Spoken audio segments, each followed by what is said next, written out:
कधी लक्षात आलं आहे का? पुस्तक डोळ्यासमोर उघडी असतात, पण डोक्यात फक्त ते एका व्यक्तीचं नाव फिरत राहतं. वन सायडेड लव म्हणजे अशी वाट बघणं जिथं उत्तर नाही, फक्त भावना आहेत.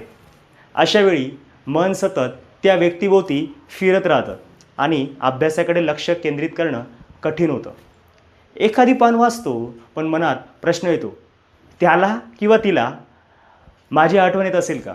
आणि हळूहळू अभ्यास, करिअर, ध्येय या सगळ्यांचं महत्त्व मागं पाडायला लागतं. पण इथे एक खरी गोष्ट अशी आहे, प्रेम हे ऊर्जा आहे मित्रांनो. पण दिशा चुकीची असेल तर ती ऊर्जा आपल्यालाच थकवते. जर त्या भावनांना अभ्यासात वळवलं तर जी मोटिवेशन आपण त्या व्यक्तीला इम्प्रेस करण्यासाठी वापरतो तीच आपल्याला यशाकडे नेऊ शकते. वन सायडेड लव तुटली तर मन दुःखी होतं, पण जर अभ्यास तुटला तर भविष्यच मोडतं. म्हणून प्रेम मनात ठेवा, पण पुस्तक डोळ्यासमोर ठेवा. कारण प्रेम कधीतरी मिळेल, पण शिक्षण मिळालं तर आयुष्यभर प्रेम करणारे हजारो भेटतील.